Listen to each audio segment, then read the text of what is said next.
ED ने क्या क्या जानकारी दी है। ये कोई मामूली पेपर नहीं बल्कि दिल्ली के मुख्यमंत्री अरविंद केजरीवाल को जुडिशियल कस्टडी में भेजने वाली प्रवर्तन निदेशालय की याचिका है। इसी याचिका में ईडी ने कई अहम बातें लिखी हैं। साथ ही ये भी लिखा है कि केजरीवाल जांच में सहयोग नहीं कर रहे हैं। दरअसल अरविंद केजरीवाल की गिरफ्तारी के बाद से ही ईडी उनसे पूछताछ में जुटी है, लेकिन ईडी का दावा है कि अब तक केजरीवाल ने कोई संतोषजनक जवाब नहीं दिया है। अरविंद केजरीवाल को न्यायिक हिरासत में भेजने वाली इस याचिका में ईडी ने बताया है कि शराब घोटाले का मुख्य आरोपी विजय नायर का बयान दिखाने पर केजरीवाल ने साफ कहा कि विजय नायर उन्हें नहीं बल्कि आतिशी और सौरभ भारद्वाज को रिपोर्ट करते थे। केजरीवाल ने पूछताछ के दौरान बताया कि विजय नायर का उनसे बहुत कम इंटरैक्शन था। ईडी के मुताबिक पूछताछ में विजय नायर ने बताया था कि वो एक कैबिनेट मिनिस्टर के आवास में रहकर आबकारी नीति बना रहा था। सीएम के कैंप ऑफिस से वो काम करता था। अरविंद केजरीवाल ने इस पर गोलमोल जवाब दिया। केजरीवाल ने बताया कि कैंप ऑफिस में कौन काम करता है इसकी डायरेक्ट जानकारी उन्हें नहीं रहती। ईडी ने कोर्ट को ये भी जानकारी दी कि विजय नायर आम आदमी पार्टी का कोई मामूली वॉलंटियर नहीं बल्कि पूरे मीडिया कम्युनिकेशन सेल का हेड था। साथ ही ईडी ने केजरीवाल को जेल भेजने के रिमांड नोट में लिखा है कि केजरीवाल को कस्टडी के दौरान दूसरे आरोपियों और उनके स्टेटमेंट से कन्फ्रंट कराया गया, पर अरविंद केजरीवाल ने जांच में सहयोग नहीं किया। और इस बीच आम आदमी पार्टी के विधायक ऋतुराज झा ने बीजेपी पर बड़ा आरोप लगाया। बीजेपी पर विधायकों के खरीद बिक्री के आरोप लगाए।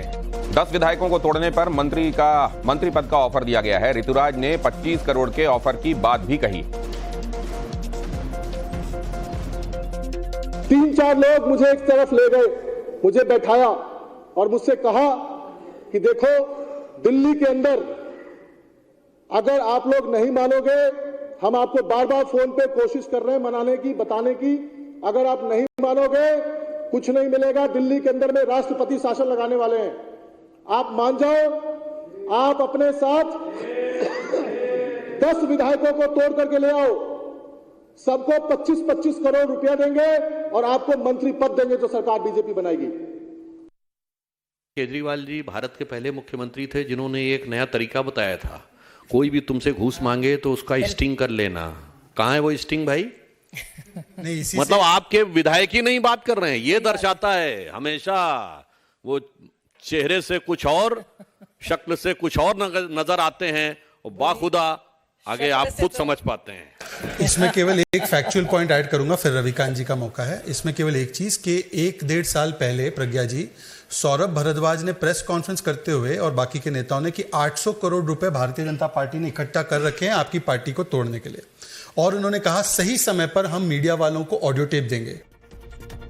और दिल्ली शराब घोटाले से जुड़ी हुई एक और खबर आपके सामने रख रहा हूं। के कविता की अंतरिम जमानत पर 4 अप्रैल को सुनवाई होगी। दिल्ली के राउज एवेन्यू कोर्ट में ये सुनवाई होनी है। 4 अप्रैल को अब इस बारे में सुनवाई होगी। अब अगली तारीख जो दी गई है वो 4 अप्रैल दी गई। और केरल में इंडी उम्मीदवार आमने सामने हैं। वायनाड से राहुल गांधी 3 अप्रैल को पर्चा भरेंगे। राहुल के नामांकन में प्रियंका शामिल हो सकती हैं। लेफ्ट डेमोक्रेटिक अलायंस की एनी राजा भी वायनाड से पर्चा भरेंगी। तो वो जो आपको रामलीला मैदान में एक साथ आकर हुंकार भरते हुए दिखाई दिए थे, वो किस तरीके से आमने सामने हैं वो भी देख लीजिए। तृणमूल कांग्रेस ने तो कल खैर ये स्पष्ट कर ही दिया था ममता बनर्जी ने कि वो तो असल में इस अलायंस का हिस्सा ही नहीं है और अलायंस वालों को किसी और को वोट दीजिएगा बस।